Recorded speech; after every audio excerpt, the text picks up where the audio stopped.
fast. Okay, y'all ready? All right, here we go. Here we go. All right. Even as though when Scrooge looked at it with increasing steadiness was not its strangest quality, for as its belt sparkled and glittered now in one part and now in another, and what was light in one instant at another time was dark, so the figure itself fluctuated in its distinctiveness, being now a thing with one arm, now with one leg, now with 20 legs, now a pair of legs and a head, now a head with a body of dissolving parts. No outline would be visible in the dense gloom wherein it melted away. How'd I do? Good. It was fast, wasn't it? And I got every word right, didn't I? Did you notice? Did it sound like real words? It did, didn't it? What's that? You heard leg. Yeah, you heard leg. But I mean, I got all the words right. Do you think I should get an A+? You read it too fast. I read it too fast. I did. I read it really fast. Okay, how about this? Even this, though, when Scrooge looked at it with increasing steadiness, was not its strangest quality. For as his belt sparkled and glittered now in one part, now in another, and what was light one instant and another time was dark, so the figure itself fluctuated in its distinctiveness. Is that better? Better. It sounded better, didn't it? Think I should get an A for that? I got a secret for you. I have no idea what I just read. I don't remember a bit of it. It sounded good, didn't it? But what I wasn't doing is I wasn't thinking about, well, first of all, I picked up right in the middle. So I wasn't thinking about what this was. This was actually A Christmas Carol by Charles Dickens. I wasn't even pulling that. I wasn't thinking about that. What I wasn't doing is I wasn't making my reading pizza. That's what we're going to do today. We're going to kind of make a reading pizza. Be like the book that I just read to you. And this big circle up here is my head, or it's your head, okay? Imagine, you know, in your head, you got your brain, all that stuff, you do all kinds of thinking. We're talking about your thinking today. All this stuff up here, all this stuff up here, this is your thinking. I'm going to write that right here. And this part down here is nothing but a book. So, what do you call the words in a book? Do you have any words you like to use for it? Just words or text, or what word feels right to you guys? Should I call it words or text? Words. I'll call it words? Okay. So the stuff in the book are the words. Another word for words, when all the words are put together to make a story, is text. So I'm going to put that right here because I've already written that word text on my pizza, on the pizza crust, and I don't want it to be brand new to you, okay?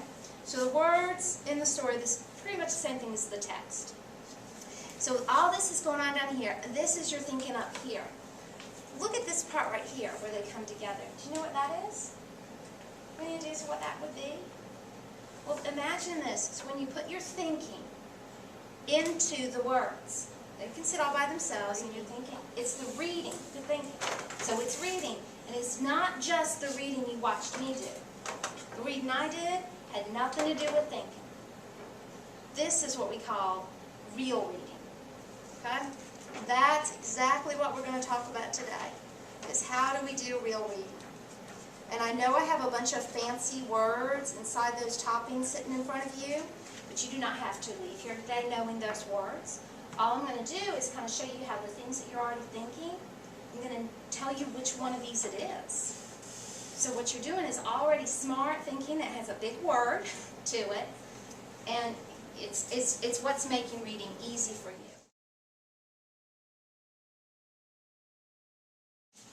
And here we go. Okay. This, you want to eat pizza, but you said you didn't want to just eat the crust, right? Well, that's why I labeled this text. And who remembers what the text is?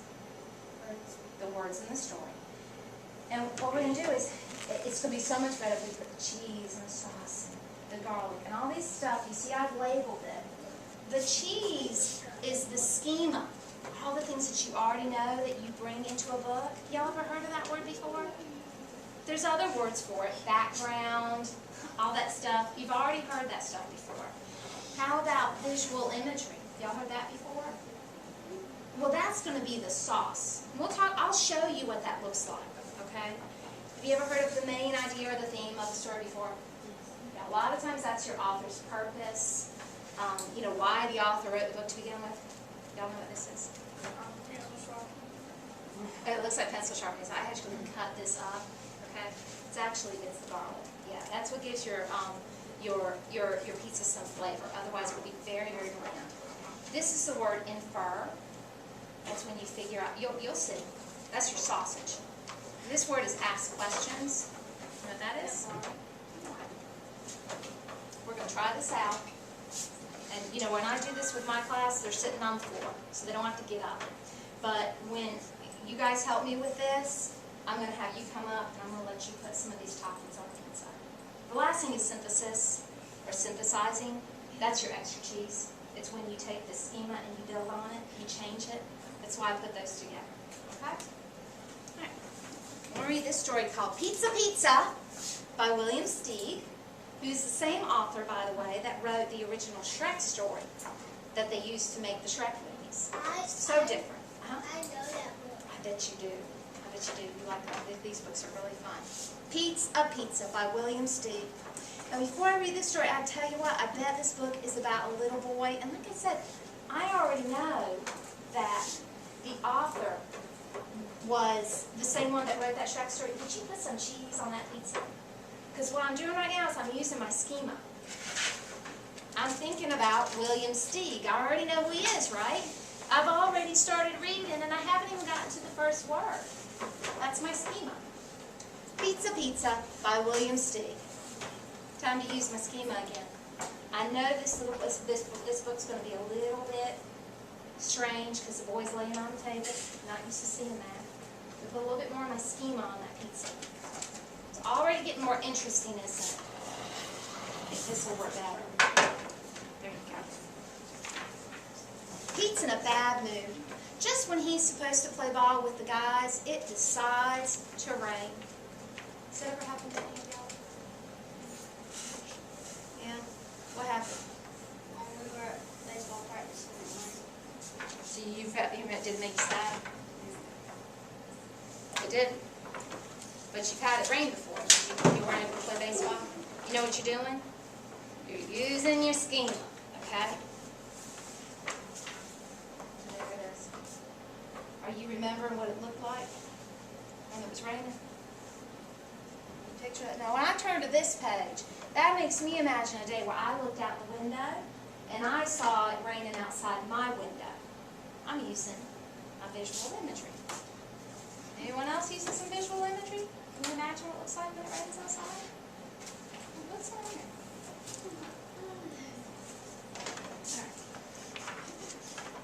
Right. Pete's father can't help noticing how miserable his son is. He thinks it might cheer Pete up to be made into a pizza. Like that ever happened to you guys? You ever been sad and some grown-up decides to come along and try to cheer you up? Yes. That's your, yes, I know. That's your schema. It's a connection. Using your schema is making a connection to your real life. You've had something like this happen to you. That's a thinking strategy, yeah? You've had something like that? Yeah? More cheese on there? We really should have gotten some individual pizzas here. I'm starting to see that. All right, here you go. So he sets him down on the kitchen table and starts kneading the dough. Do y'all know what that word kneading means? Kneading means rolling out the dough. It means rolling out the dough, and you can tell that I bet you already knew it because I'd heard that you're a cook. Okay, I've heard about that. But if I didn't know it, you know what, Mary Laura, look at that picture right there. Do you see what that man's doing? He's kneading him, so that makes sense, doesn't it? We had to infer what that meant. That word kneading might have been new for you. So would you get some sausage? Both of you. Yeah, both of you. You brought in, so we had to infer what it meant by looking at the picture, and I'll sprinkle this on here, and using a little bit of your schema. Because you cooked before. So you did them both. Oh, so he was kneading it and stretching it this way and that. Now the dough gets whirled and twirled up in the air. Is that getting anybody thinking about anything? What you thinking? What you try this one? I'm there. Visual imagery. Yeah. Yeah. Awesome. Or somebody like jumping in the gym. Somebody jumping on a trampoline. See, that's visual imagery. But I can tell you right now, boys and girls, she is using her schema. And if you never jumped on a trampoline before, you wouldn't say something like that, would you? Well, there you go. So see that you're making that connection, but not everybody would make that same connection. That never occurred to me. All right. Next, some oil is generously applied. It's really water. Then comes some flour. It's really talcum powder. Talcum powder. Does anyone know what that is? Maybe some kind of baby powder. We don't know. We have to infer. We're not going to let that word talcum bother us. We know what powder is. We're going to infer. You're going to put a little bit on. Oh, we're almost out of sausage. I like sausage. Okay. All right. And then some tomatoes. They're really checkers. Oh, sorry. They're really checkers. Pete can't help giggling when his mother says she doesn't like tomatoes on her pizza. Anyone thinking anything? I thought you like tomatoes. You what? Some people like tomatoes. I didn't know some people. Do some people not like tomatoes? I like tomatoes. You don't like tomatoes. Well, you know what? That got me. I don't know about y'all, but that got me asking a question. Okay, so would you put some asking questions on that pizza? See, now I'm starting to like that pizza more because I like some pepperoni. Like to ask some questions too when I read. All right, says his father. No tomatoes, just some cheese. The cheese is pieces of pepper. How about some pepperoni, Petey? Like pepperoni? See, we're just plopping that right on there. Pete can't answer because he's only some dough and stuff. But when that dough gets tickled, it laughs like crazy. You know what I'm thinking about this point in the story? Yeah, I'm thinking right now that the author of this book must have written this story because he knows what it's like to want to make somebody feel good. And you know, something that it's just reminded me of. I just made a connection. And really this is synthesizing. I'm not kidding. I've never noticed this before. But at the beginning of this book, my eyes almost forgot about it. It said, for Maggie. Where is it? Maybe it's at the end of the book. Oh, yeah. You'll see. You'll see. It's at the end of the book. But my mind was just synthesizing and putting some stuff together. Never noticed before. I'll save it as a surprise for the end. So it laughs like crazy. I'm going to go ahead and put a little bit of theme on there because I know these people are trying to make him happy. Pizzas are not supposed to laugh. Pizza makers are not supposed to tickle their pizzas. You know that ever happened to you? Yeah. There's tomatoes. Yeah. Has anyone ever tickled you? Think about that. That's pulling in your own, that's making some connections. That's your schema. Well, says his father, it's time for the pizza to be put in the oven. Ah, now our pizza is nice and hot. Do you see an oven, Michael? It's a couch. Can you picture an oven? Does it make you see an oven in your brain? Well, put on some visual imagery. We need some sauce. You're seeing things in your head that aren't in the book. That's your visual imagery, buddy. Makes the story more fun, doesn't it? Pete's father brings the pizza to the table. It's time to slice our pizza, he says. I know. Doesn't look like it doesn't say anything about him laughing, but I can tell he's laughing. And that makes me think that's what this author wants. This author wants us to know that he likes making children happy. But the pizza runs away, and the pizza maker chases him. The pizza gets captured and hugged. Now the sun has come out. And so the pizza decides to go look for his friends. Exactly. That was a good. She brought in her own background information. She was using her schema. That's how she knew it was going to be his friends. Yeah. It says, for Maggie, my original pizza. Very many words there. I'm beginning to wonder. Look at this last thing. The author wrote that. For Maggie, my original pizza. It's actually very important. Why do you think he wrote that? For his daughter. We don't know that, do we? But we're imagining that maybe we're kind of inferring. We don't know for sure. That's a good inference right there. And he did that because why? Why do you think he would write that for his daughter? Because she's sad. Because she's sad. He's seen her sad before, maybe. Okay? Can you tell me more? He wants to cheer her up. What's that? Cheer her up. He likes to cheer. Do you think that maybe he did this? Anyone think so? Maybe he did this and he's just trying to share a funny story about an experience he had with his daughter. And that all goes back to, I know this isn't the typical main idea, but we're thinking about the author's purpose of the story. And sometimes the author's purpose is the main idea of the story. Now, you see what happened? Isn't the text a lot more interesting when you bring all your thinking into it? This is what we call that real reading. And I know, and see, you're already doing this stuff, but that's what we call the real reading. And it's easy on a book like this, but you can do it on anything that you're reading. And all you got to do is like name your thinking. Not everything you think is going to be helpful. Do you ever think something sometimes while you're reading and you think, well, that's not going to do me any good? I'm thinking about what I'm going to eat for dinner tonight. And that's not really helpful thinking, is it? It's okay that you thought it, but it's not going to help you. So you might want to just put that aside for a little while. How this would turn out, so I just thought, go wing it. But what we're going to do is you're going to read with your group, and if one of you is comfortable reading to the rest of the group, I think that's the best way to do it. Okay, and I've got several books here that you can choose from, and Post-it notes. What I need you to do is just take your Post-it notes.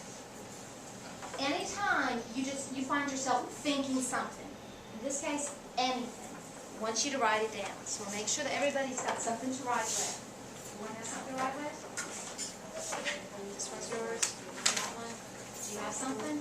Okay. Each one of you is going to get your own little set of Post-it notes here. Sure you don't have this one? I will get you something to write with. Okay? And anytime you think of something while you're reading, you're going to write it down. I'm going to show that to you right now. Show you what it looks like. Look. Okay? Anytime you get to something like when I was reading Pizza, and I got to the part right here where it said he was kneading the dough, I was thinking maybe kind of when I was reading with my first graders at least, I was thinking I didn't know what that was, so I write down the word kneading. Maybe you don't want to write the word down. Maybe you just write down rolling if you're going to infer. Please don't worry about what they're called. But if you're thinking when you see the word kneading, if it makes you think of the word rolling, write it down. Just stick it right there on that page. You know what? I like doing this. That way I see it sticking out of the book, and I know I can go back to that page when I'm ready. Okay? When I got to this page, I thought about how he was tickling the kid. He was giggling.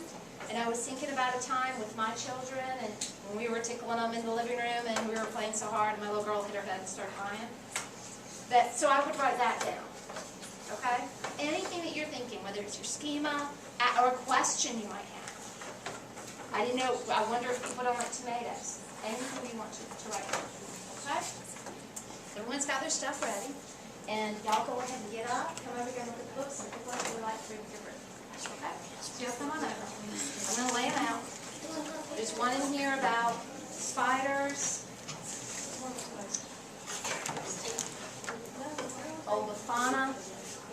the Christmas Witch of Italy beside us. That's the lady who got Thanksgiving as an official holiday. That's very close.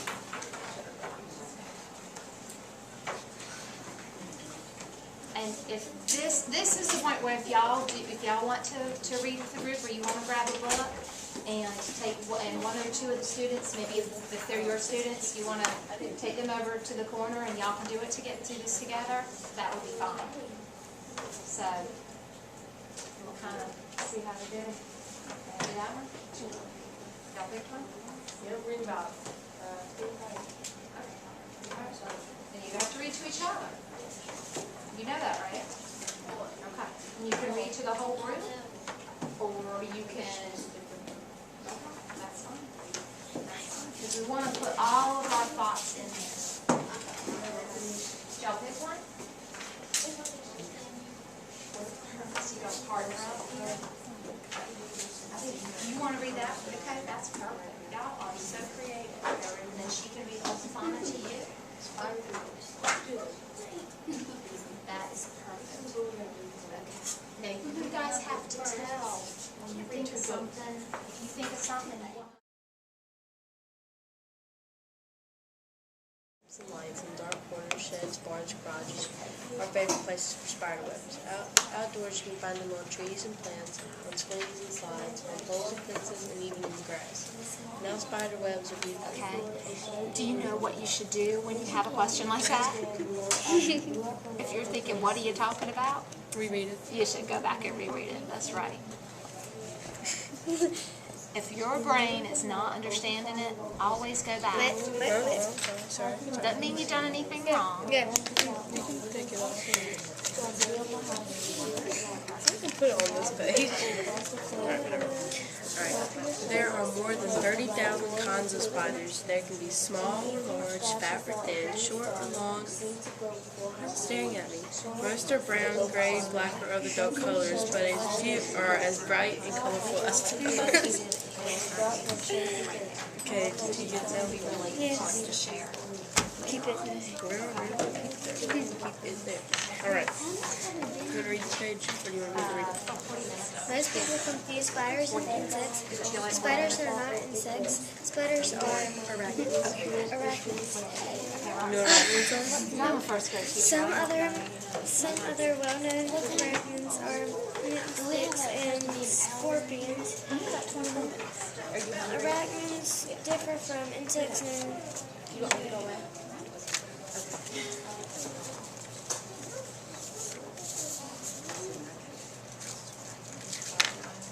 My pencil broke. do you want to highlight it?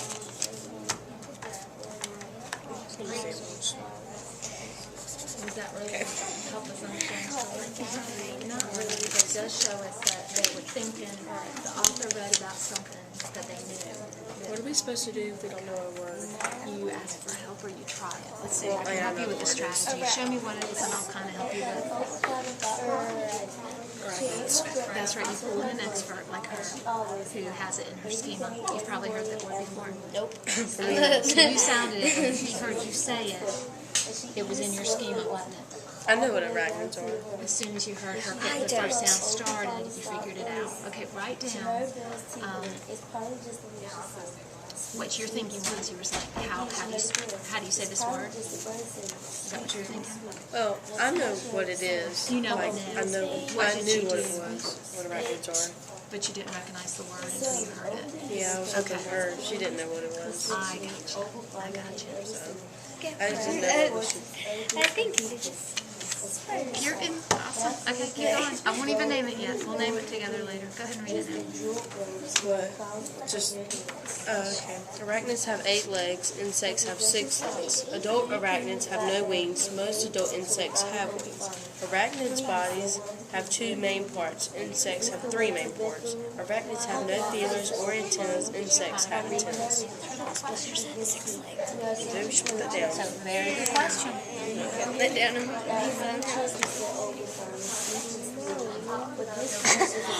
Wait.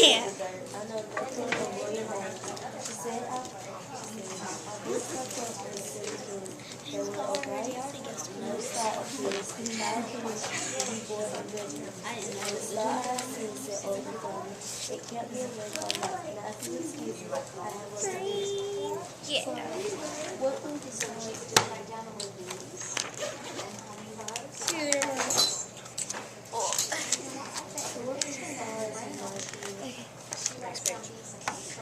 spiders are the only arachnids that spin webs of silk thread. They make the silk.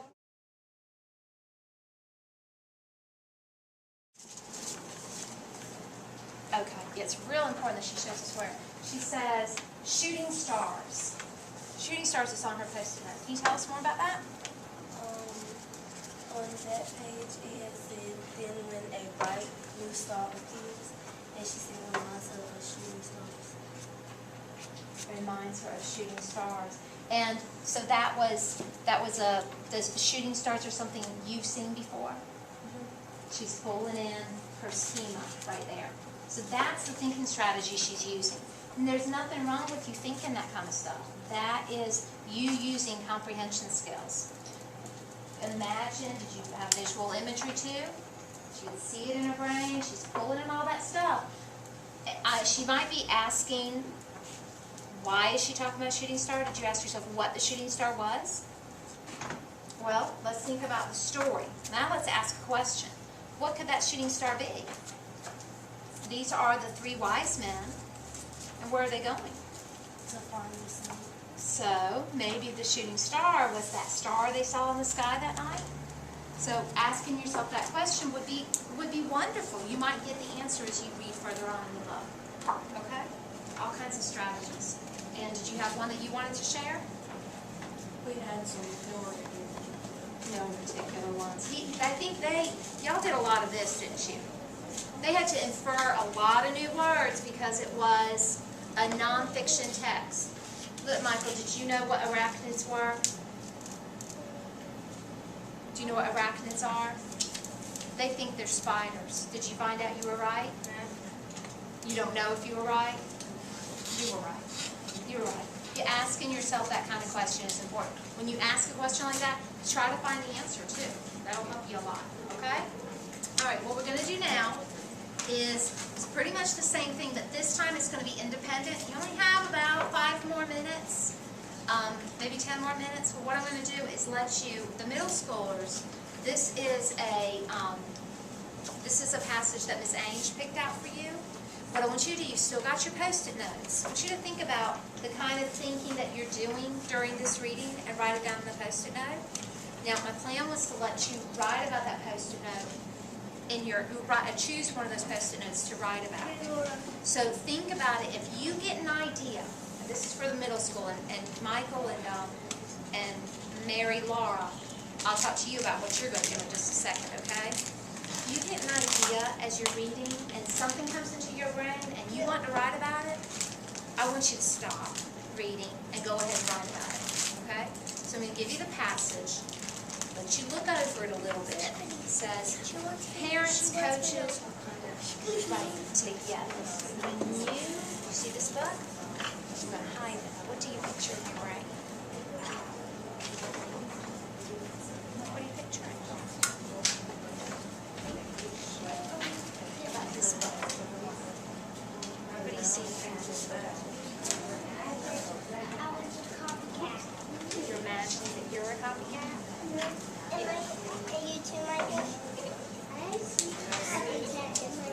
You see a copycat in your brain? You're using visual imagery, aren't you? It's very important to use visual imagery when you're reading. So you can write about, sounds like you're thinking about how, you can write about how I am a copycat. You draw a little picture of yourself and then write about how you are a copycat, okay? Sorry it got wet, is that okay? Yeah. I'm going to get you one because it sounds like you have different visual images in your brain because you have different schema, don't you? You're picturing a cat. Are you the cat? No. You are? She is. Yeah. What cat are you?